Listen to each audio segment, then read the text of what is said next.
Hello दोस्तों, तो आज हम बात करने वाले हैं लिमिटेशन एक्ट के एमसीक्यू के बारे में। ठीक है, जो आपका एमपी सीजे हो गया, ठीक है, या फिर आपका छत्तीसगढ़ सीजे का हो गया, या फिर राजस्थान सीजे का हो गया। इसमें काफ़ी इंपॉर्टेंट ये रोल निभाता है लिमिटेशन एक्ट। ठीक है, तो यहाँ पर हम बात करने की आज 100+ एमसीक्यू हम सॉल्व करने वाले हैं। स्टार्टिंग के 25 से 30 आपके हिंदी में रहेंगे। उसके बाद जो हम डिस्कस करने वाले हैं वो हिंदी और इंग्लिश दोनों में एमसीक्यू रहने वाला है। तो बने रहिएगा एंड तक हमारे साथ। ठीक है, तो चलिए स्टार्ट करते हैं आज का सेशन। इस वीडियो को लाइक करें, हमारे चैनल को सब्सक्राइब कर बेल आइकन जरूर प्रेस करें हमारी न्यू वीडियो सबसे पहले देखने के लिए। तो हमारा पहला क्वेश्चन है, परिसीमा अधिनियम 1963 को राष्ट्रपति की स्वीकृति कब प्राप्त थी। दैट मीन्स कि यदि कोई बिल लाया जाता है लोकसभा या राज्यसभा में, जब पास कर दिया जाता है, तो जब तक राष्ट्रपति की सहमति प्राप्त नहीं हो जाए, राष्ट्रपति की स्वीकृति प्राप्त नहीं हो जाए, हस्ताक्षर नहीं हो जाते, तब तक वो एक्ट नहीं कहलाता है। ठीक है, तो लिमिटेशन एक्ट 1963 को राष्ट्रपति की स्वीकृति कब प्राप्त हुई? 5 मार्च 1963, 5 मई 1963, 5 जुलाई 1963 या 5 अक्टूबर 1963। यहाँ पे इसका सही आंसर क्या हो जाएगा? इसका सही आंसर है डी नंबर, यानी कि 5 अक्टूबर 1963 को यहाँ पर राष्ट्रपति की स्वीकृति प्राप्त हुई थी। उसके बाद है नेक्स्ट क्वेश्चन, परिसीमा अधिनियम 1963 कब लागू हुआ। अब यहाँ पे इस राष्ट्रपति की स्वीकृति कब प्राप्त हुई? 5 अक्टूबर 1963 को, लेकिन लागू कब से हुआ था? 20 अक्टूबर 1963, 15 नवंबर 1963, 1 दिसंबर 1963 या 1 जनवरी 1964। तो यहाँ पे इसका सही आंसर क्या हो जाएगा? इसका सही आंसर हो जाएगा दूसरे का डी नंबर, यानी 1 जनवरी 1964 से यहाँ पर लागू है ये। अब यहाँ पे बात करें तो इस 2019 के पहले क्या था, जम्मू कश्मीर में लागू नहीं था, लेकिन जो 31 अक्टूबर 2019 से जम्मू कश्मीर में भी लागू हो गया। तो यहाँ पर अब ये पूरे भारत में इसका विस्तार है। ठीक है, आप इसको याद रखें कि जम्मू कश्मीर में कब आया था? 31 अक्टूबर 2019 से भी लागू वहाँ पर लागू हो गया है। अब यहाँ पे बात करें, नेक्स्ट क्वेश्चन है हमारा, लिमिटेशन है यानी परिसीमा अधिनियम 1963 में कुल कितनी धाराएं वो कितने भाग हैं, कितने भाग में डिवाइडेड है और कितनी धाराएं यहाँ पे? 4 भाग 30 धाराएं, 5 भाग 32 धाराएं, 5 भाग 30 धाराएं या फिर 6 भाग 32 धाराएं। यहाँ पे इसका सही आंसर क्या हो जाएगा? इसका सही आंसर है बी नंबर, यानी 5 भाग और 32 धाराएं यहाँ पे डिवाइड है। ठीक है, नेक्स्ट क्वेश्चन है हमारा, परिसीमा अधिनियम के अंतर्गत उपशमन को अपास्त किए जाने हेतु आवेदन प्रस्तुत करने की परिसीमा क्या है। यानी कि परिसीमा अधिनियम की जो उपशमन होता है तो उसको अपास्त करने के लिए आवेदन कितने दिन के भीतर किया जाना चाहिए? 60 दिन, 90 दिन, 120 दिन या उपरोक्त में से कोई नहीं। यहाँ पे इसका सही आंसर क्या हो जाएगा? ए नंबर हो जाएगा, यानी कि 60 दिन के अंदर अपास्त करने के लिए आवेदन किया जा सकता है, किसको? उपशमन को। उसके बाद नेक्स्ट क्वेश्चन है हमारा, अवशेष किराया वसूली की बाद की परिसीमा काल देय दिनांक से होगी। तो कब से होगी? 1 वर्ष, 2 वर्ष, 3 वर्ष या 5 वर्ष। तो यहाँ पे इसका सही आंसर क्या हो जाएगा? सी नंबर, यानी 3 वर्ष। यानी जो अवशेष किराया, जो किराया वसूली का बाद, यानी कि आपने किसी को किराए पे मकान दिया, ठीक है, अब उसको किराया वसूली करना है, तो उसके लिए बाद लाया जाता है, तो उसके लिए परिसीमा काल कितनी है? तो जब देय दिनांक हो जाता है, जब से ड्यू हो जाता है आपका रेंट, वहाँ पर उस तारीख से कितने 3 वर्ष के भीतर आप क्या कर सकते हैं? आप बाद ला सकते हैं।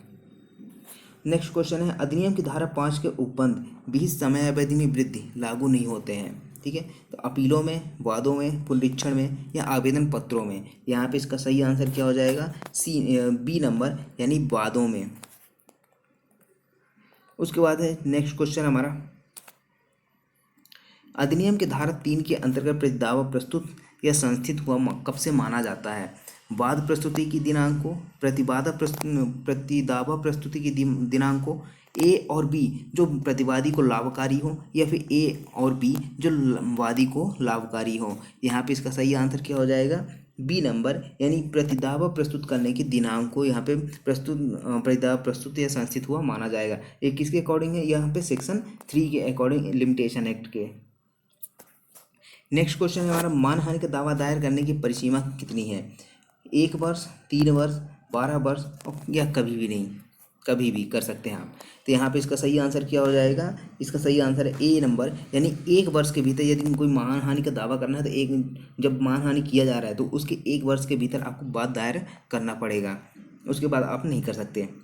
उसके बाद नेक्स्ट क्वेश्चन हमारा, 9th क्वेश्चन, निर्धारित अवधि के बाद की गई अभिस्वीकृति का कोई प्रभाव नहीं होगा, स्वतंत्र एवं पालन एवं संविदा का अधिकार देती है, प्रतिवादी पर अदा करने का दायित्व देती है, या उपरोक्त में से कोई नहीं। तो यहाँ पे इसका सही आंसर क्या होगा कि कोई प्रभाव नहीं होगा अभिस्वीकृति का। अब यहाँ पे अभिस्वीकृति कहाँ पे बताया गया है आपका लिमिटेशन एक्ट में।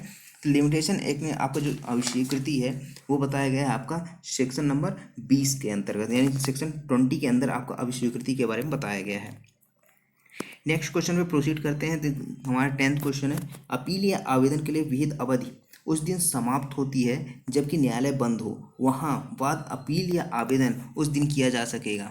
यदि मान लीजिए जिस दिन केस फाइल करना है, ठीक है ना, विहित अवधि है, वो जिस दिन समाप्त हो रही है, मान लो 5 तारीख को समाप्त हो रही और 5 तारीख क्या है, संडे है, छुट्टी है, तो यहाँ पर वाद कब दायर किया जा सकता है, जिस दिन न्यायालय पुनः खुलता है या अवकाश के दिन भी जज के आवास पर किया जा सकता है, ए और बी दोनों, या इनमें से कोई नहीं। यहाँ पे इसका सही आंसर क्या हो जाएगा, ए नंबर हो जाएगा कि जिस दिन न्यायालय पुनः खुलता है उस दिन आप क्या कर सकते हैं, आप वाद फाइल कर सकते हैं, उस दिन आपका लिमिटेशन समाप्त होगा। ठीक है, तो ये किस सेक्शन में बताया गया है आप मुझे एक कमेंट बॉक्स में कमेंट करके बताएंगे। ठीक है, उसके बाद नेक्स्ट क्वेश्चन है, परिसीमा की विधि सामान्यतः उपचार बाधित करती है किंतु अधिकार निर्वाहित नहीं करती है। परिसीमा अधिनियम के निम्न में से कौन सी धारा उक्त नियम का अपवाद उपबंधित करती है। यहाँ पे आपका ऑप्शन है सेक्शन 7, 12, सेक्शन 26 या सेक्शन 27। तो यहाँ पे इसका सही आंसर क्या हो जाएगा, डी नंबर, यानी सेक्शन 27 इसका अपवाद है। किस नियम का, कि परिसीमा विधि सामान्यतः क्या करती है, उपचार बाधित करती है किंतु अधिकार निर्वाहित नहीं करती है। उसके बाद नेक्स्ट क्वेश्चन है,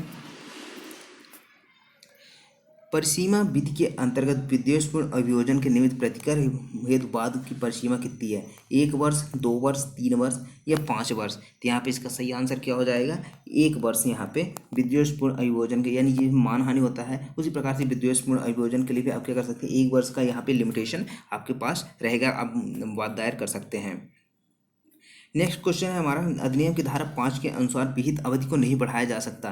किस में नहीं बढ़ाया जा सकता, किसी अपील में, किसी आवेदन में, एक सीपीसी के ऑर्डर 21 सीपीसी क्या बात करता है, डिक्रियों के निष्पादन से संबंधित यहाँ पे प्रोविजन दिए गए हैं। जहाँ पे ये सीपीसी का सबसे बड़ा ऑर्डर है, जहाँ पे 106 रूल्स यहाँ पे बताए गए हैं। कितने, 106 नियम यहाँ पे सीपीसी में बताए गए हैं। तो यही आपका आंसर भी होगा। ठीक है ना, 13 का सी नंबर, यानी जो सेक्शन 5 है लिमिटेशन एक्ट का, उसमें क्या बताया गया है, जो सीपीसी का ऑर्डर 21 है उस पर यह लागू नहीं होता है। ठीक है, वहाँ पे इसमें समय नहीं बढ़ाया जा सकता है। उसके बाद है नेक्स्ट क्वेश्चन हमारा, परिसीमा अवधि की धारा 6 निम्न में से किस मामले में लागू होती है, बीमारी, गरीबी, अप्राप्तता एवं उपरोक्त में से कोई नहीं। तो यहाँ पे इसका सही आंसर क्या हो जाएगा, इसका सही आंसर है सी नंबर, यानी अप्राप्त पर यहाँ पे लागू होती है। उसके बाद है नेक्स्ट क्वेश्चन हमारा, परिसीमा अधिनियम में अज्ञाप्ति के विरुद्ध अपील उच्च न्यायालय में किया जा सकता है। तो यहाँ पे जो परिसीमा अधिनियम के अंतर्गत जो डिक्री है, अज्ञाप्ति का मतलब क्या होता है, डिक्री होती है, उसके विरुद्ध अपील फाइल करनी है उच्च न्यायालय में, तो कितने दिन के भीतर करना होगा, 90 दिन, 30 दिन, 120 दिन या 45 दिन। यहाँ पे इसका सही आंसर क्या हो जाएगा, ये नंबर, यानी 90 दिन की यहाँ पे लिमिटेशन आपको बताया गया है। अब यहाँ पे जो ये हाई कोर्ट में अपील करने का जो प्रोविजन है लिमिटेशन एक्ट के अंतर्गत कहाँ पर दिया गया है, तो यहाँ पर हम बात करें आर्टिकल 116 कहाँ पे बताया गया है, आर्टिकल, यानी आर्टिकल किसका, संविधान का नहीं, यहाँ पे जो लिमिटेशन एक्ट है उसमें जो पहली अनुसूची बताई गई है वहाँ पर ये क्या बताया गया है, यहाँ पे आर्टिकल्स बताए गए हैं। तो आर्टिकल नंबर 116 में बताया गया है कि जो परिसीमा अधिनियम के तहत जो डिक्री है उसके विरुद्ध अपील करनी है उच्च न्यायालय में, तो कहाँ कितने दिन के भीतर, 90 दिन के भीतर करना है। और उच्च न्यायालय के अलावा कोई अन्य न्यायालय है तो वहाँ पर क्या करना होगा, 30 दिन का यहाँ पे लिमिटेशन रहेगा। ठीक है, तो यहाँ पे इसका आंसर कितना है, 90 दिन है, क्योंकि यहाँ पे हाई कोर्ट में फाइल करना है। हमारा अगला क्वेश्चन है, परिसीमा अधिनियम की धारा 5 लागू होती है, कहाँ पर लागू होती है, बाद में, डिक्री के निष्पादन में, अपील या और आवेदन में, या उपरोक्त में सभी। तो यहाँ पे इसका सही आंसर क्या हो जाएगा, सी नंबर, यानी अपील और आवेदन में धारा 5 लागू होती है लिमिटेशन एक्ट की। उसके बाद नेक्स्ट क्वेश्चन हमारा, किस धारा में प्रावधानित है कि किसी अपील, पुनर्विलोकन या पुनरीक्षण के लिए परिसीमा काल की संगणना डिक्री के आदेश की प्रतिलिपि प्राप्त करने के लिए अपेक्षित समय अब वर्जित कर दिया है। थर्ड, जिस प्रतिलिपि सर्टिफाइड कॉपी होती है उसको प्राप्त करने के लिए जो समय लगता है उसको क्या कर दिया जाए, एक्सक्लूड कर दिया जाएगा, उसको शामिल नहीं किया जाता है। ये कहाँ पर बताया गया है, इस धारा 12 में बताया गया है, धारा 12 के सबसेक्शन 2 में बताया गया है, ये धारा 3 के सबसेक्शन 3 में बताया गया है, ये धारा 14 के सबसेक्शन 4 में बताया गया है। तो यहाँ पे इसका सही आंसर क्या हो जाएगा, बी नंबर, यानी धारा 12 किस सबसेक्शन उपधारा 2 में बताया गया है। यहाँ पर इसका बी नंबर ऑप्शन सही हो जाएगा। उसके बाद नेक्स्ट है, निम्न में से क्या परिसीमा अधिनियम के अंतर्गत विधिक नियोग्यता नहीं है। यहाँ पे ये कुछ नहीं होगा, ठीक है। यहाँ पे क्या परिसीमा अधिनियम के अंतर्गत विधिक नियोग्यता नहीं है, कारावास, जड़ता, अप्राप्त भय या पागलपन। तो यहाँ पे इसका सही आंसर क्या हो जाएगा, ये कारावास, ठीक है ना, ए नंबर का ऑप्शन सही हो जाएगा। बाकी जड़ता, अप्राप्त भय, पागलपन तीनों यहाँ पे सेक्शन 6 के अंतर्गत लिमिटेशन एक्ट के, यहाँ पे कौन सी सेक्शन आ जाएगा, सेक्शन 6 के अंतर्गत परिसीमा अधिनियम के विधिक नियोग्यता के अंतर्गत क्या आता है, आपको जड़ता आ जाता है, ठीक है ना, या इडियट पर्सन होते हैं, अप्राप्त भयता माइनर हो गया, पागलपन हो गया यहाँ पर, ठीक है। 3 चीज़ें आएगी यहाँ पर, इसका सही आंसर हो जाएगा ए नंबर। उसके बाद है नेक्स्ट क्वेश्चन, स्थावर संपत्ति के कब्जे के संबंध में वाद लाने हेतु परिसीमा काल कितनी है, 1 साल, 3 साल, 12 साल या 30 साल। तो यहाँ पे इसका सही आंसर क्या हो जाएगा, इसका सही आंसर है सी नंबर, यानी 12 साल। यानी कि जो स्थावर संपत्ति है, इमूवेबल प्रॉपर्टी, उसके कब्जे से संबंधित यदि बात लाना चाहते हैं आप, तो उसके लिए लिमिटेशन कितनी है, 12 साल की है। उसके बाद नेक्स्ट क्वेश्चन है हमारा, परिसीमा अधिनियम 1963 के अंतर्गत निम्न में से कौन सी अवधि समयावधि की गणना शामिल नहीं की जाएगी। तो कौन सी अवधि यहाँ पे शामिल नहीं की जाती लिमिटेशन एक्ट के अंतर्गत, लिमिटेशन के अंतर्गत, वह दिवस जिससे समयावधि की गणना आरंभ होती है।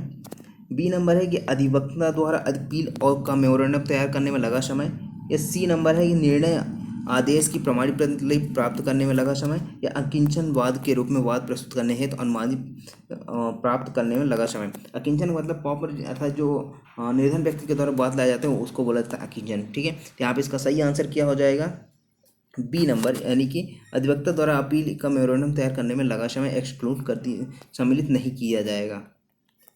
उसके बाद नेक्स्ट क्वेश्चन है, परिसीमा का नया समय पुनः प्रारंभ होगा कब, जब अभिस्वीकृति पत्र विहित काल के अवसान के पूर्व हस्ताक्षरित हो, विहित काल के अवसान के पश्चात हस्ताक्षरित हो, या विहित काल के अवसान के पूर्व मौखिक करार कर लिया जाए, या फिर उसके विहित अवसान के पश्चात मौखिक करार किया जाए। तो यहाँ पर इसका सही आंसर क्या हो जाएगा, इसका सही आंसर है ए नंबर, यानी कि विहित काल के अवसान के पूर्व हस्ताक्षरित होना चाहिए। सेक्शन 20 में आपका ये बताया गया है, अभिस्वीकृति से संबंधित प्रावधान यहाँ पे किया गया है, ठीक है। तो यदि मान लीजिए जो लिमिटेशन है वो समाप्त हो रहा है और उसके पहले क्या कर दिया जाए, जिसके विरुद्ध दावा करना चाहते हैं वो क्या कर दें, पूर्व उसके हस्ताक्षरित कर दें, ठीक है। जब हस्ताक्षरित करता है जिस तारीख को, वहाँ से उसका नया लिमिटेशन स्टार्ट हो जाता है, ठीक है। अब यदि मान लीजिए तारीख वहाँ पे लिखी नहीं हुई, तो फिर यहाँ कब से स्टार्ट होगा, जिस तारीख वो कहा गया है कि हाँ इसका हस्ताक्षरित है, ठीक है, ऐसा स्वीकार किया गया है, तो उस तारीख से क्या किया जाएगा, नया लिमिटेशन स्टार्ट हो जाएगा। जो ये काफ़ी इंपॉर्टेंट क्वेश्चन है, आप इसको ध्यान में रखिए। जो क्वेश्चन हमारे यहाँ पे 6 बताया गया, ठीक है ना, अभिस्वीकृति से संबंधित। उसके बाद नेक्स्ट क्वेश्चन है, क्या आदेश 21 सीपीसी के अंतर्गत आवेदन में पर्याप्त कारण के आधार पर धारा 5 परिसीमा अधिनियम के अधीन न्यायालय समय में वृद्धि स्वीकार कर सकता है। तो यहाँ पे ऑप्शन है नहीं, हाँ, उच्च न्यायालय की सहमति से, ऊपर पक्ष की अनुमति से। यहाँ पे इसका सही आंसर क्या हो जाएगा, यहाँ पे इसका सही आंसर है ए नंबर, यानी नहीं। सॉरी, अब यहाँ पे एक चीज़ नोट कर लीजिए, यहाँ पे जो परिसीमा पुनः प्रारंभ से संबंधित अभिस्वीकृति है, ये आपको कहाँ पे बताया गया, सेक्शन 18 में बताया गया है, ठीक है। यहाँ पे आप इसको नोट कर लीजिएगा। उसके बाद नेक्स्ट क्वेश्चन हमारा, परिसीमा अधिनियम के धारा 2C के अनुसार विनिमय बिल में क्या शामिल नहीं है, प्रतिज्ञा पत्र और बॉन्ड, प्रतिज्ञा पत्र, एक हुंडी और एक चेक और बॉन्ड। तो यहाँ पे इसका सही आंसर क्या हो जाएगा, यहाँ पे इसका सही आंसर है वो हो जाएगा सी नंबर, एक हुंडी और चेक, यानी सी नंबर का ऑप्शन। उसके बाद नेक्स्ट क्वेश्चन है हमारा, परिसीमा अधिनियम की धारा 6 के अंतर्गत एक बच्चा नाबालिग है जिसकी आयु 15 वर्ष से कम हो या 18 वर्ष से कम हो या 14 वर्ष से कम हो या माँ के गर्भ में हो। तो यहाँ पे ये नाबालिग कब माना जाता है, जो सेक्शन 6 है लिमिटेशन एक्ट की, तो उसके अकॉर्डिंग आपका जो आंसर होगा वो होगा डी नंबर, यानी कि जब माँ के गर्भ में हो तो एक बच्चा क्या कहलाता है, नाबालिग कहलाता है।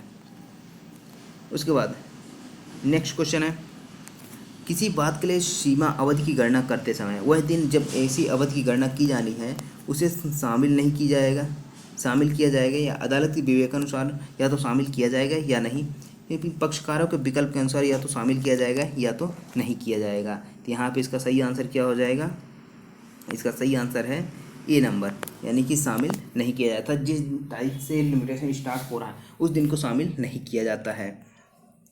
उसके बाद है नेक्स्ट क्वेश्चन है, एक मकान मालिक द्वारा एक किराएदार से संपत्ति पर कब्जा करने के लिए समय सीमा कितनी है, 2 वर्ष, 4 वर्ष, 6 वर्ष या 12 वर्ष। यहाँ पे इसका सही आंसर क्या हो जाएगा, डी नंबर, यानी कि 12 वर्ष।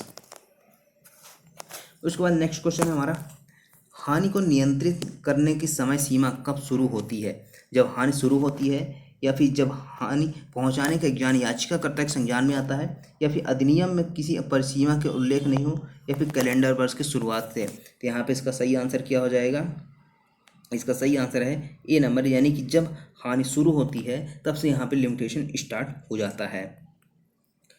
उसके बाद नेक्स्ट क्वेश्चन है हमारा, कोई बात जिसके लिए कोई परिसीमा काल अधिनियम के अनुसूची में अन्यत्र उपबंधित नहीं है तो परिसीमा काल कितना होगा। तो यहाँ पे 1 वर्ष, 3 वर्ष, 6 माह या 12 माह। यहाँ पे इसका सही आंसर क्या हो जाएगा, इसका सही आंसर है 3 वर्ष। ठीक है, तो यहाँ पे देखेंगे लिमिटेशन एक्ट का शेड्यूल में आर्टिकल 113 113 देखेंगे तो वहाँ पे क्या बताया गया है कि जहाँ कोई ऐसा लिमिटेशन नहीं बताया गया है तो वहाँ पर कितनी होगी लिमिटेशन, 3 वर्ष तक की लिमिटेशन यहाँ पर बताई गई है। यह काफ़ी इंपॉर्टेंट है, कई बार एग्जाम में पूछा जा चुका है। ठीक है, नेक्स्ट क्वेश्चन है, परिसीमा अधिनियम के अंतर्गत एक पक्षी डिक्री को अपास्त करने के लिए समय अवधि कितनी है, 1 माह, 30 दिन, 60 दिन या 90 दिन। तो यहाँ पे इसका सही आंसर क्या हो जाएगा, बी नंबर। ठीक है, 30 दिन के अंदर आपको क्या है, यहाँ पे एक पक्षी डिग्री को वापस करने के लिए आवेदन कर सकते हैं। समय यहाँ पे लिमिटेशन बताई गई है।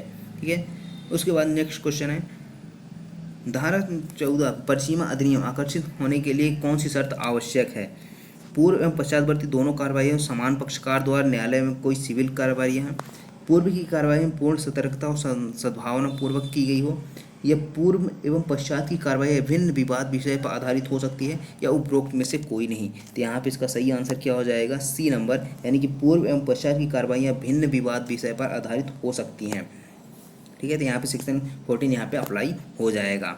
ठीक है, उसके बाद नेक्स्ट क्वेश्चन है कि परिसीमा अधिनियम कब लागू हुआ है, 1 जनवरी 1964, 15 जनवरी 1964, 1 नवंबर 1963, 15 दिसंबर 1963। तो यहाँ पे इसका सही आंसर आपको कमेंट बॉक्स में कमेंट करके बताना है। ये मैंने पहले ही बता चुका हूँ, ठीक है ना, स्टार्टिंग में बताया था। तो ये मुझे अभी कमेंट बॉक्स में तुरंत कमेंट बॉक्स में कमेंट करके बताओ। तो अब जो हम डिस्कस करने जा रहे हैं वो आपका हिंदी और इंग्लिश में दोनों में है। ठीक है, इंग्लिश में आप पढ़ सकते हैं, हिंदी में पढ़ दे रहा हूँ। ये जो पहले जो 2 क्वेश्चन हैं आपको ये MPCJ में आया हुआ 2014 के क्वेश्चन हैं। ठीक है, तो ये भूमि का आवंटन राज्य शासन द्वारा, 1 मिनट रुकिए इधर से, हाँ, भूमि का आवंटन राज्य शासन द्वारा 15 वर्ष के लिए उपयोग की शर्त पर किया गया था तथा अंतरण में स्वामित्व का अंतरण शामिल नहीं था। तो विरोधी आधिपत्य का दावा करते समय उक्त प्रकरण की समयावधि कितनी होगी, 30 वर्ष, 12 वर्ष, 60 वर्ष या 20 वर्ष। तो यहाँ पे इसका सही आंसर क्या हो जाएगा, ए नंबर, यानी 30 वर्ष। तो यहाँ पे एक बात ध्यान रखिएगा कि यदि कोई स्थानीय प्राधिकारी के द्वारा बाद लाया जा रहा है या किसी सरकार के द्वारा बाद लाया जा रहा है तो वहाँ पर लिमिटेशन 30 वर्ष होगा। ठीक है, तो आप इसको जरूर ध्यान रखिएगा। उसके बाद है नेक्स्ट क्वेश्चन, डिक्री यानी जब्ती के विरुद्ध अपील उच्च न्यायालय में किया जा सकता है। अब यहाँ पे कुछ क्वेश्चंस रिपीट भी होंगे। ठीक है, तो आपको बेनिफिट भी रहेगा, आपको वो चीज़ याद हो जाएगी। ठीक है, 2 बार 3 बार उसको रिपीट हो रहा है, आपको वो चीज़ आपको रट जाएगी। ठीक है, तो यहाँ आप ध्यान रखिएगा, या MPCJ CG यानी छत्तीसगढ़ सीजे के लिए या फिर राजस्थान सीजे के लिए भी काफ़ी इंपॉर्टेंट यहाँ पे ये रोल निभाता है, ठीक है ना, लिमिटेशन एक्ट का। तो यहाँ पे कितना होगा, अपील कितने दिन में, 90 दिन के अंदर यहाँ पे अपील की जा सकती है, किसमें, उच्च न्यायालय में। फोर्थ का सही आंसर क्या हो जाएगा, ए नंबर। उसके बाद छत्तीसगढ़ में आए हुए 2014 के कुछ क्वेश्चंस हैं, ठीक है।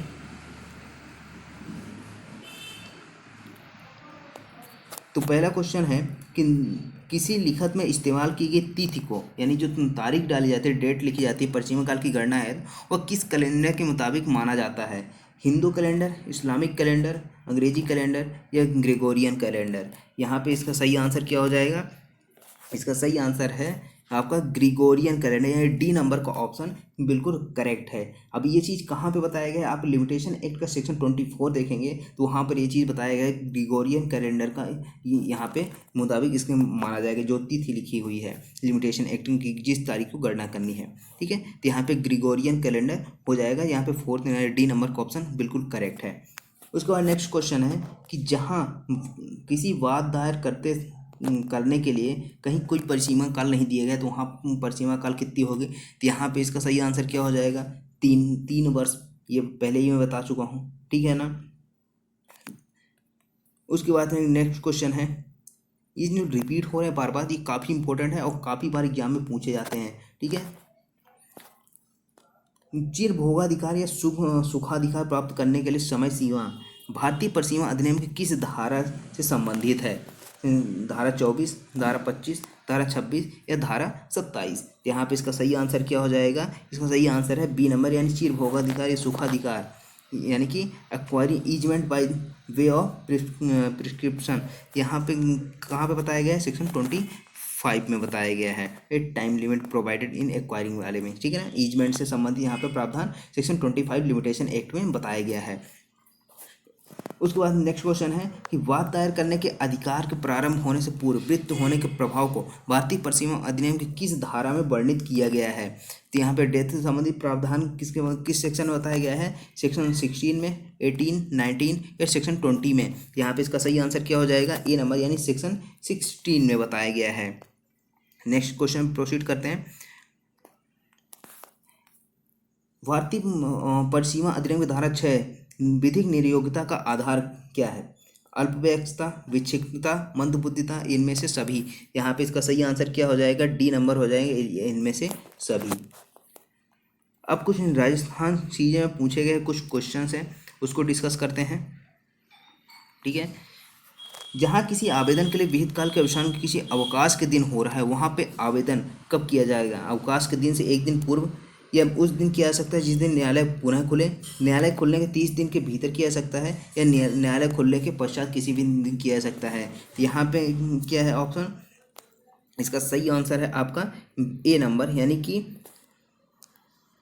सॉरी ए नंबर नहीं, यहाँ पे उस दिन किया जा सकता है जिस दिन न्यायालय फिर खुलता है, पुनः जिस दिन खुलता है उस तारीख को यहाँ पे किया जाएगा, ठीक है। उसके बाद नेक्स्ट क्वेश्चन है, परिसीमा अधिनियम के अंतर्गत अपराधिकृत बंदीकरण के निमित्त प्रतिकर के लिए प्रस्तुत करने के परिसीमा काल चलना प्रारंभ होता है, कब होता है, जब बंदीकरण का अंत हो जाए, जब बंदीकरण प्रारंभ हो, या जब अभियोजन का पर्यवसान हो जाए, या उपरोक्त में से कोई नहीं। तो यहाँ पे इसका सही आंसर क्या हो जाएगा, इसका सही आंसर है ए नंबर, जब बंदीकरण का अंत हो जाता है। आप इंग्लिश में इसको पढ़ सकते हैं, और जिस क्वेश्चन का आंसर पता है आप कमेंट बॉक्स में कमेंट करके बता सकते हैं, ठीक है। वीडियो को पॉज करिए और उसका आंसर बताइए। परिसीमा अधिनियम के तहत उपशमन अपास्त किए जाने हैं तो आवेदन प्रस्तुत करने की समय सीमा कब है। यहाँ पे क्वेश्चन वही यार, कुछ क्वेश्चन वही आ रहे हैं, ठीक है ना, और यहाँ पे घुमा फिरा के वही क्वेश्चन पूछा जा रहा है। तो यहाँ पे 60 दिन, 90 दिन, 120 दिन या उपरोक्त में से कोई नहीं। तो यहाँ पे इसका सही आंसर क्या हो जाएगा, 60 दिन। उसके बाद नेक्स्ट क्वेश्चन है,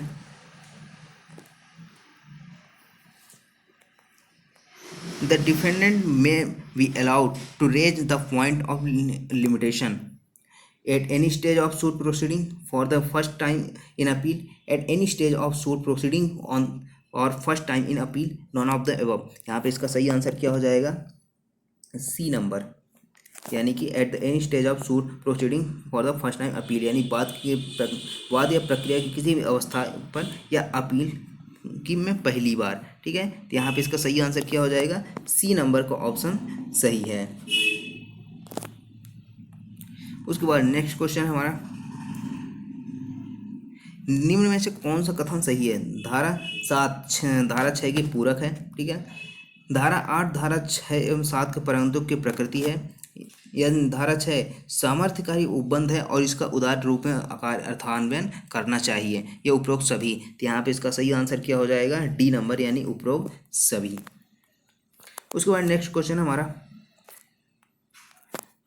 परिसीमा अधिनियम की कौन सी धारा न्यायवादी या अथवा प्रतिवादी को जोड़ने या प्रतिस्थापित करने से के प्रभाव से संबंधित है? धारा 21, धारा 22, धारा 23 या धारा 24? तो यहाँ पे इसका सही आंसर क्या हो जाएगा?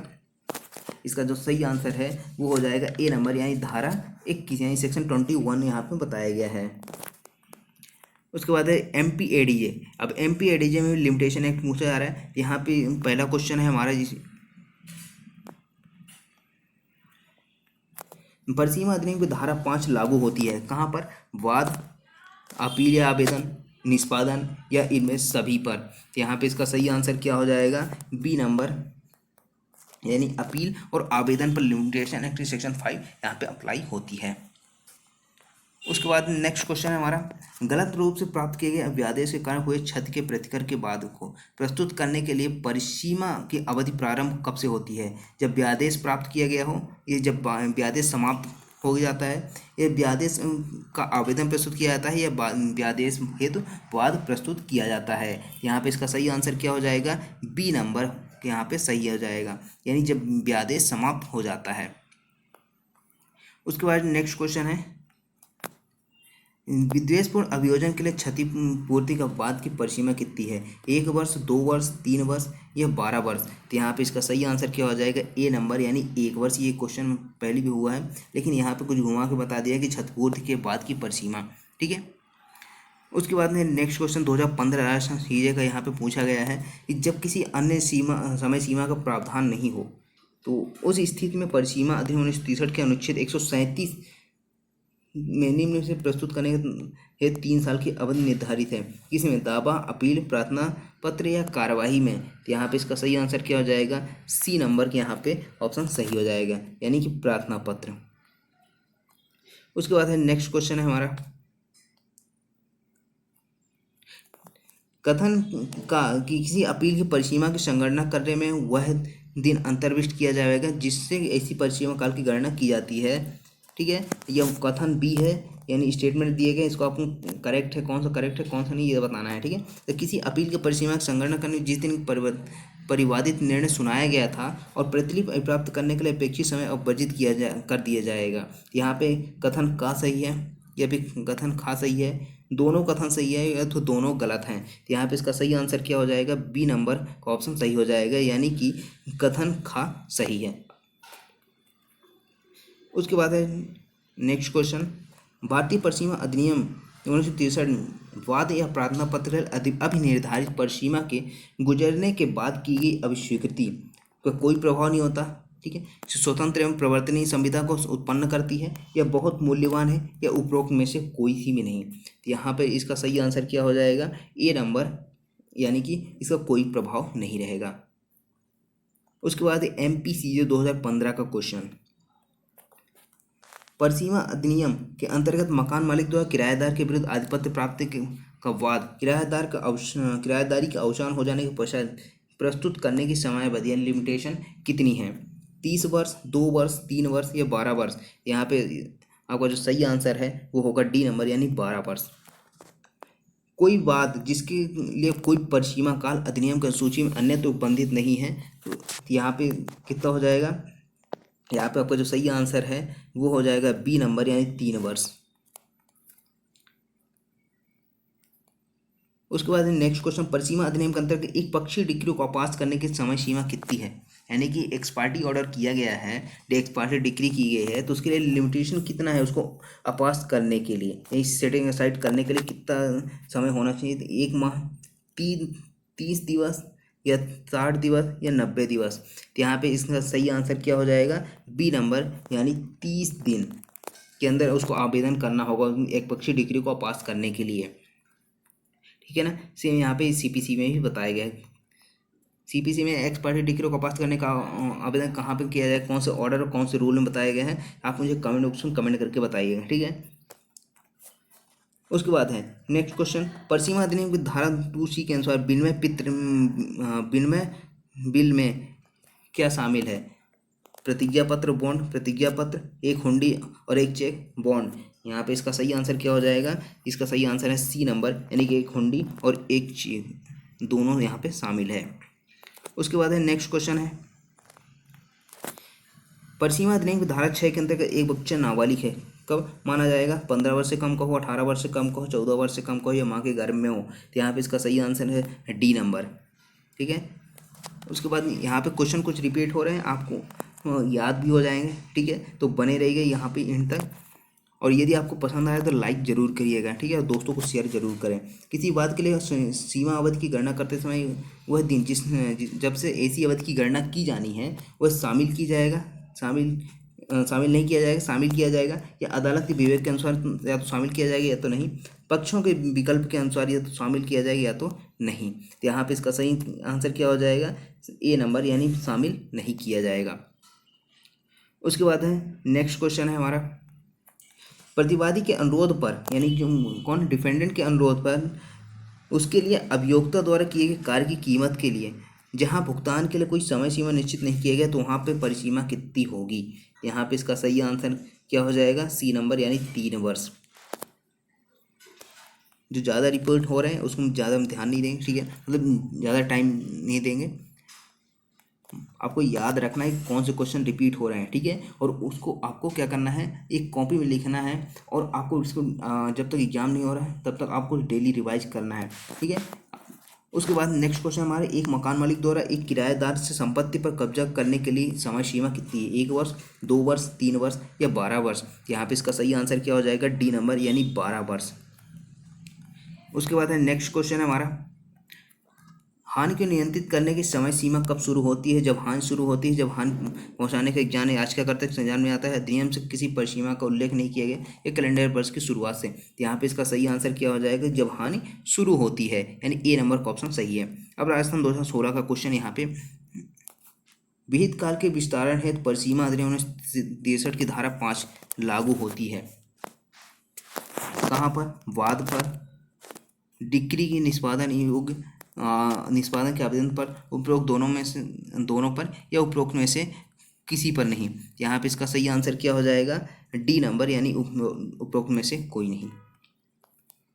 अब एमपीसीजे 2016 में एमपीसीजे में यहाँ पे क्वेश्चन पूछा गया था। तो पहला क्वेश्चन यहाँ पे कौन सा था कि परिसीमा अवधि के अंतर्गत निम्न में से कौन सी अवधि समय अवधि की गणना में सम्मिलित नहीं की जाएगी? तो यहाँ पे इसका सही आंसर क्या हो जाएगा? यहाँ पे जो सही आंसर है वो हो जाएगा बी नंबर, यानी अधिवक्ता द्वारा अपील का मेमोरेंडम तैयार करने में लगा समय। उसके बाद नेक्स्ट क्वेश्चन है हमारा, परिसीमा का नया समय प्रारंभ होगा जब स्वीकृति पत्र विहित काल के अवसान पूर्व हस्ताक्षरित हो, विहित काल के अवसान के पश्चात हस्ताक्षरित हो, या विहित काल के अवसान के पूर्व करा, या विहित काल के अवसान के पश्चात करा। यहाँ पे इसका सही आंसर क्या हो जाएगा कि विहित काल के अवसान के पूर्व हस्ताक्षरित हो, तभी यहाँ पे उसको नया लिमिटेशन स्टार्ट होगा। उसके बाद नेक्स्ट क्वेश्चन है हमारा, क्या आदेश 21 व्यवहार प्रक्रिया संहिता सीपीसी के ऑर्डर 21 के अंतर्गत आवेदन और पर्याप्त कारण के आधार पर धारा 5 मर्यादा यानी लिमिटेशन एक्ट के अधीन निम्न न्यायालय समय वृद्धि कर सकता है? तो नहीं, हाँ, या उच्च न्यायालय की सहमति से, उभय पक्ष की सहमति से। तो यहाँ पे क्या है? नहीं कर सकता। यहाँ पे ऑर्डर 21 के तहत लिमिटेशन एक्ट में जो सेक्शन 5 है उसके अकॉर्डिंग यहाँ पे समय नहीं बढ़ाया जा सकता है लिमिटेशन। उसके बाद MPADJ क्वेश्चन पूछा गया था, ठीक है, वाद दायर करने के अधिकार का प्रारंभ पर या होने से पूर्व मृत्यु होने के प्रभाव का परिसीमा अधिनियम के किस धारा में उल्लेख किया गया है? यहाँ पे इसका सही आंसर क्या हो जाएगा?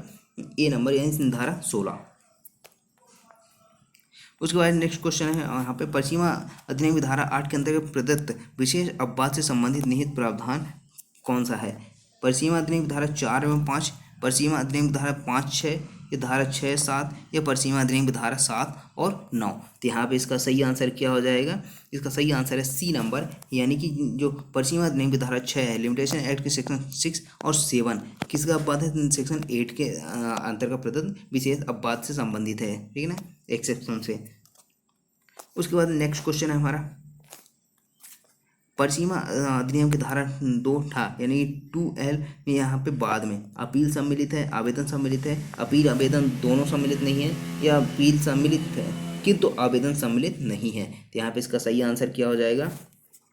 इसका जो सही आंसर है वो हो जाएगा सी नंबर का, यानी अपील या आवेदन सम्मिलित नहीं है। उसके बाद है, अब छत्तीसगढ़ सीजे का है, 2016 में कौन से क्वेश्चन पूछे गए थे कि कानूनी नियोग्यता यानी लीगल डिसेबिलिटी की अवधि के दौरान परिसीमा काल पीरियड और लिमिटेशन क्या होगा? निलंबित रहेगी, चालू रहेगी, या सीमित अवधि तक बढ़ाया जा सकता है, या फिर बढ़ेगी?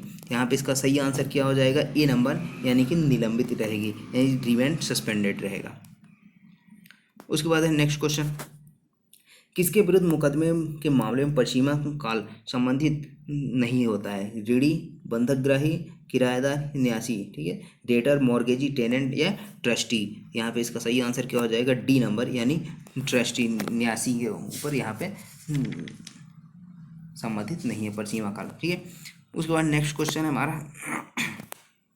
परिसीमा काल की समाप्ति के पहले ए ने बी की बकाया राशि को ऋण के रूप में लिखित रूप से अस्वीकृति किया और चुकाने का वादा किया, ठीक है। तो ऐसी स्वीकृति का क्या प्रभाव होगा? परिसीमा काल पर कोई प्रभाव नहीं होगा, या ऐसी अस्वीकृति की तारीख से नए परिसीमा काल का प्रारंभ होगा, या परिसीमा काल के 6 माह से बढ़ेगा, या परिसीमा काल लागू नहीं होगा?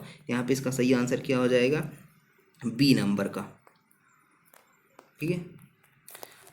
अब छत्तीसगढ़ सीजे का 2017 का क्वेश्चन है, इनमें से किसके विरुद्ध मुकदमा परिसीमा काल द्वारा प्रतिबंधित है? ट्रस्टी, किराएदार, देनदार या साझेदार? तो यहाँ पे इसका सही आंसर क्या हो जाएगा? इसमें ए नंबर है, ट्रस्टी। उसके बाद नेक्स्ट है, अनुबंध के निरंतर उल्लंघन के मामले में परिसीमा काल क्या माना जाएगा? 3 वर्ष, 1 वर्ष, 2 वर्ष, या अनुबंध के प्रत्येक उल्लंघन पर नया परिसीमा काल प्रारंभ होगा? यहाँ पे इसका सही आंसर क्या हो जाएगा? डी नंबर, यानी अनुबंध के प्रत्येक उल्लंघन पर नया परिसीमा काल यहाँ पे लागू हो जाएगा। उसके बाद है नेक्स्ट है, अब यहाँ पे एक केस लॉ है कि हाल ही किस मामले उच्चतम न्यायालय ने कहा कि गलत फॉर्म में अभियोजन की कार्यवाही के व्यतीत वास्तविक अवधि के परिसीमा काल की गणना में शामिल नहीं किया जाएगा, ठीक है।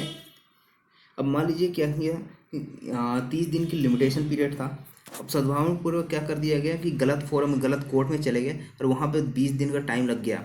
अब बाद में पता चलता है कि गलत कोर्ट में आ गए हैं, तो सही कोर्ट में जब जाता है, ठीक है, तो बाकी 10 दिन बचे थे, तो वो उस 10 दिन में ये पूरा 20 दिन ऐड हो जाएगा, ठीक है ना। जिस दिन पता चलता है कि दूसरे कोर्ट में जाना है तो वहाँ पे नया लिमिटेशन स्टार्ट हो जाता है। यहाँ पे एक किस केस में बताया गया था? तो ये आपको बताया गया था AP power coordination committee versus Lanco Kondapalli power limited 2016। अब MPCJ की बात करते हैं। MPCJ का क्वेश्चन है, इस सेक्शन 5 लिमिटेशन एक्ट लागू होगा कहाँ? बाद डिक्री निष्पादन, अपील आवेदन, या उपरोक्त सभी? यहाँ पे इसका सही आंसर क्या हो जाएगा? सी नंबर, यानी अपील और आवेदन। उसके बाद नेक्स्ट क्वेश्चन है हमारा, किस धारा में प्रावधान है कि किसी अपील, पुनर्विलोकन या पुनरीक्षण के लिए परिसीमा काल की संगणना में डिक्री या आदेश की प्रति प्राप्त करने के लिए अपेक्षित समय अवर्जित कर दिया जाएगा? यहाँ पे इसका सही आंसर क्या हो जाएगा? इसका सही आंसर है बी नंबर, यानी कि धारा 12 की उपधारा 2 में। उसके बाद है नेक्स्ट क्वेश्चन है, इनमें में से क्या धारा 6 परिसीमा अधिनियम के अंतर्गत विधिक नियोग्यता नहीं है? कारावास, जड़ता, अप्राप्त या पागलपन? यहाँ पे ऑप्शन क्या हो जाएगा? कारावास। Limitation to file suit for possession of immoral property, 1 year, 3 year, 12 year या 30 ईयर? तो यहाँ पे इसका सही आंसर क्या हो जाएगा? इसका सही आंसर है सी नंबर, यानी 12 ईयर, 12 साल की परिसीमा काल यहाँ पे है। किसके लिए? स्थावर संपत्ति के कब्जे के संबंध में वाद लाने के लिए। उसके बाद MPADJ में कुछ क्वेश्चन पूछे गए थे, कौन से थे कि विधिक नियोक्ता परिसीमा अधिनियम की धारा किस धारा में उल्लेख किया गया है? 5A, धारा 6, धारा 7 या धारा 8 में। तो यहाँ पे इसका सही आंसर क्या हो जाएगा? विधिक योग्यता की बात करें, लीगल डिसेबिलिटी की बात करें, यहाँ पे सेक्शन 6 में यहाँ पे बात करता है किसका? लिमिटेशन एक्ट का। उसके बाद विद्वेषपूर्ण अभियोजन के निमित्त प्रतिकर से संबंधित बात के लिए परिसीमा की अवधि क्या होगी? तो यहाँ पे इसका सही आंसर क्या हो जाएगा? ए नंबर, यानी कि 1 वर्ष। और मानहानि के लिए कितनी होगी? तो मानहानि के लिए भी 1 वर्ष का लिमिटेशन यहाँ पे बताया गया है। उसके बाद है नेक्स्ट क्वेश्चन हमारा, किसी निष्पादन आवेदन को प्रस्तुत करने अथवा किसी आदेश के निष्पादन के लिए सीमा कितनी होनी चाहिए? 1 वर्ष, 2 वर्ष, 3 वर्ष या 12 वर्ष? यहाँ पे इसका सही आंसर होगा डी नंबर, यानी कि 12 वर्ष। तो यहाँ पे 50+ क्वेश्चन यहाँ पे सॉल्व हो चुके हैं, ठीक है ना। 50 और उसके पहले आपने कितने किए थे? 30 क्वेश्चन किए थे, यानी 80 क्वेश्चन यहाँ पे डिस्कस कर चुके हैं हम, ठीक है। उसके बाद नेक्स्ट क्वेश्चन है हमारा, परिसीमा अधिनियम के अनुच्छेद 127 के अंतर्गत डिक्री के निष्पादन में हुए विक्रय को अपास्त करने के लिए आवेदन प्रस्तुत करने की समय अवधि कितनी है?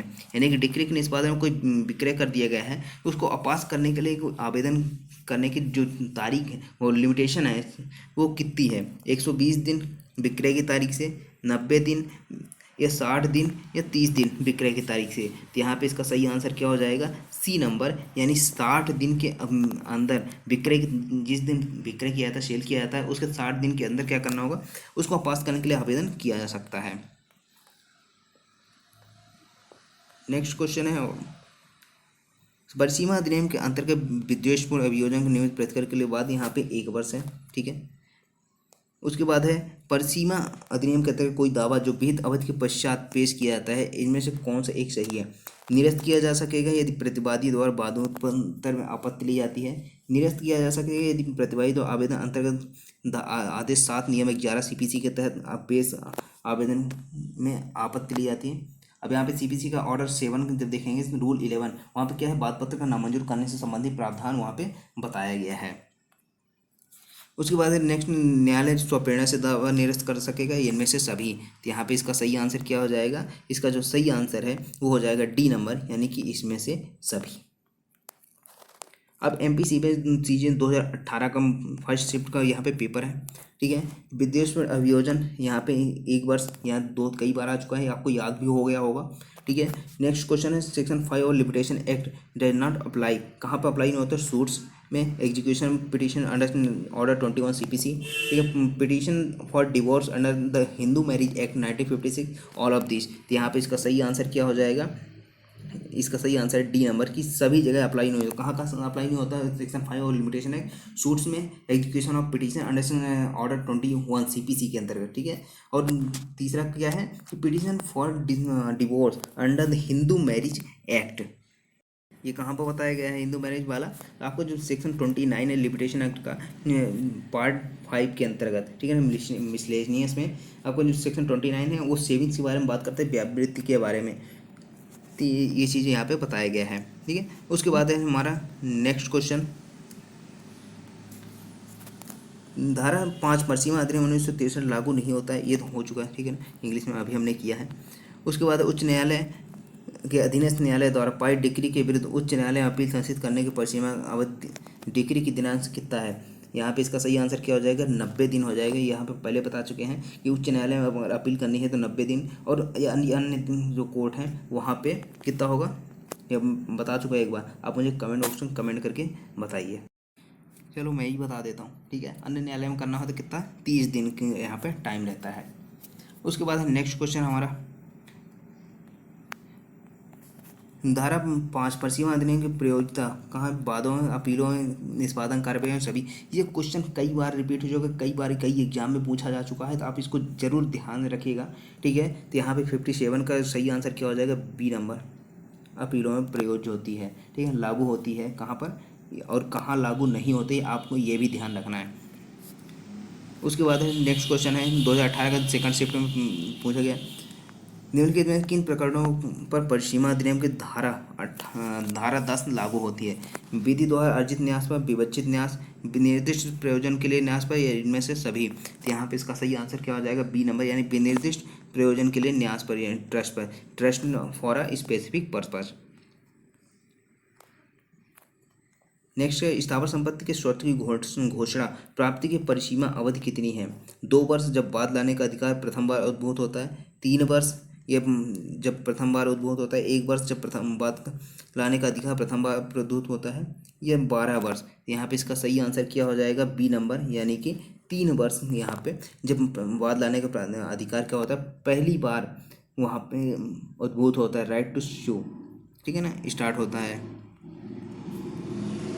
उसके बाद है नेक्स्ट क्वेश्चन है आज्ञापक व्यादेश, इसको इंग्लिश में क्या कहते हैं? Mandatory injunction. अनुदत्त करने वाली डिग्री के प्रवर्तन के लिए परिसीमा काल कितनी है? 12 वर्ष, 1 वर्ष, 3 वर्ष, या इसके लिए कोई परिसीमा काल निश्चित नहीं है। तो यहाँ पे इसका सही आंसर क्या हो जाएगा? सी नंबर, 3 वर्ष का यहाँ पे लिमिटेशन है। उसके बाद नेक्स्ट क्वेश्चन है जहाँ की एक बार समय चलना प्रारंभ हो जाए वहाँ बात संशोधित करने या आवेदन करने किसी भी परिस्थिति निर्योग्यता या अयोग्यता से वह बात नहीं रुकता है, वह नहीं रुकता है। ये कहाँ कहा गया है? ये किस सेक्शन में परिसीमा अधिनियम में है? धारा 4, 9, 10, ये धारा 11। यहाँ पे सही आंसर क्या हो जाएगा? धारा 9 में। उसके बाद है नेक्स्ट क्वेश्चन, यदि किसी आवेदन के लिए परिसीमा अधिनियम के तहत कोई समय अवधि निर्धारित नहीं है तो उसके लिए परिसीमा कितनी होगी? 3 साल, 5 साल, 12 साल, या 3 साल? यहाँ पे तुम कई बार बता चुका हूँ, 3 साल होगी यदि कोई परिसीमा अधिनियम निश्चित नहीं है तब, ठीक है। तो कितने, इसका सही आंसर क्या हो जाएगा?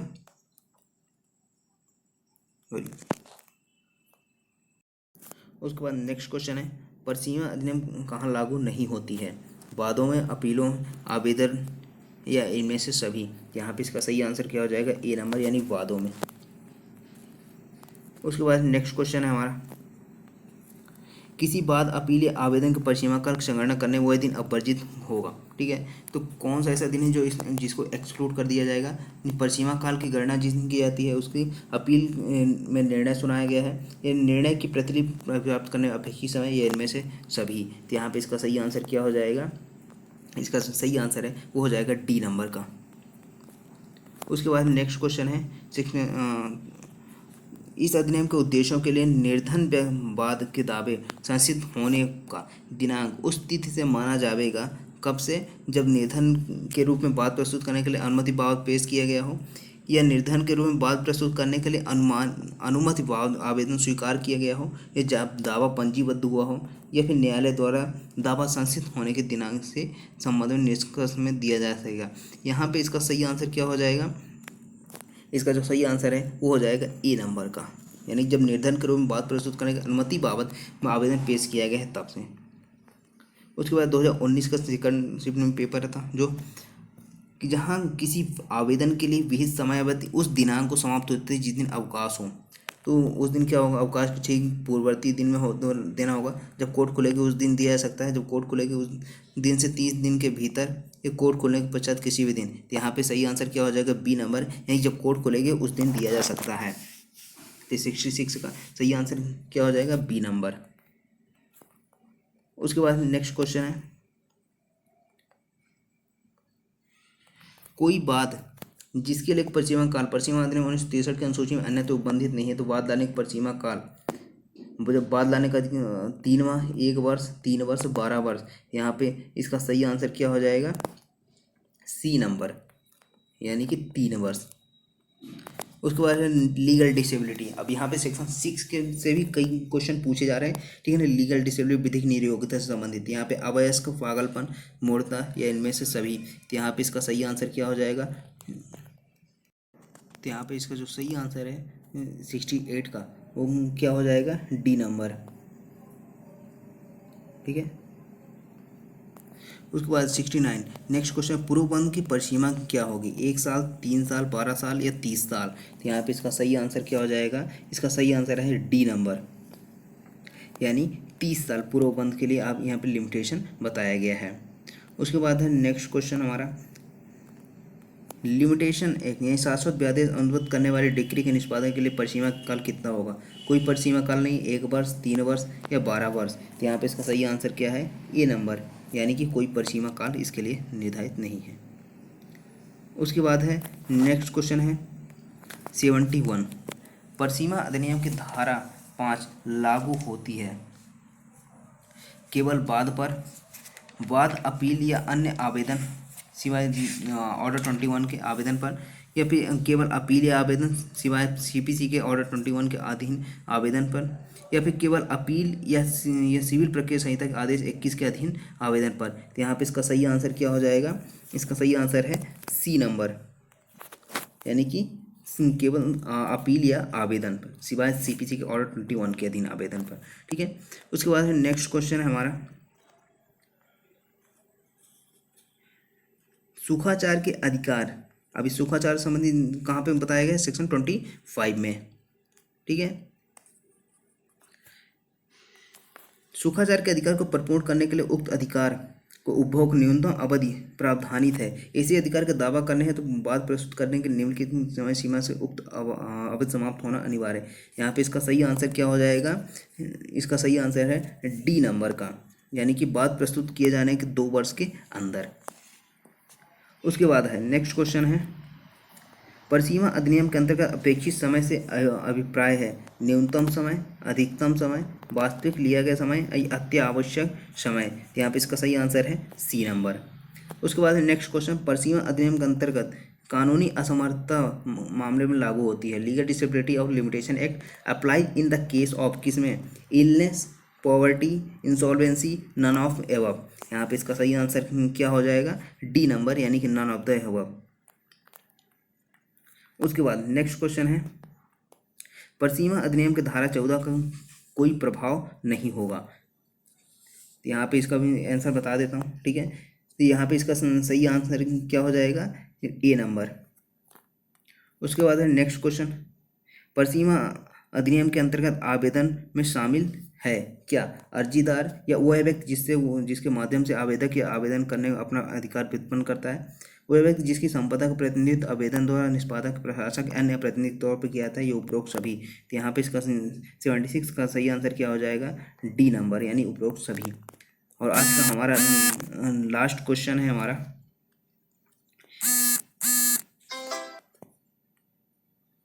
परिसीमा अधिनियम की धारा 6 संबंधित है किससे? परिसीमा द्वारा वर्जन, विधिक निरोधता, ए बी दोनों, या उपरोक्त में से कोई भी नहीं। तो यहाँ पे इसका सही आंसर क्या हो जाएगा? बी नंबर का, यानी विधिक निर्योग्यता। तो आई होप आपको ये लिमिटेशन एक्ट क्वेश्चन समझ में आए होंगे, और ये आपको समझ में आए तो प्लीज़ लाइक करें, शेयर करें अपने दोस्तों के साथ, और हाँ, मेरे चैनल को सब्सक्राइब जरूर कर लें ताकि आने वाली वीडियोज़ की नोटिफिकेशन आपको मिलती रहे। Thank you so much for watching legalisation sir.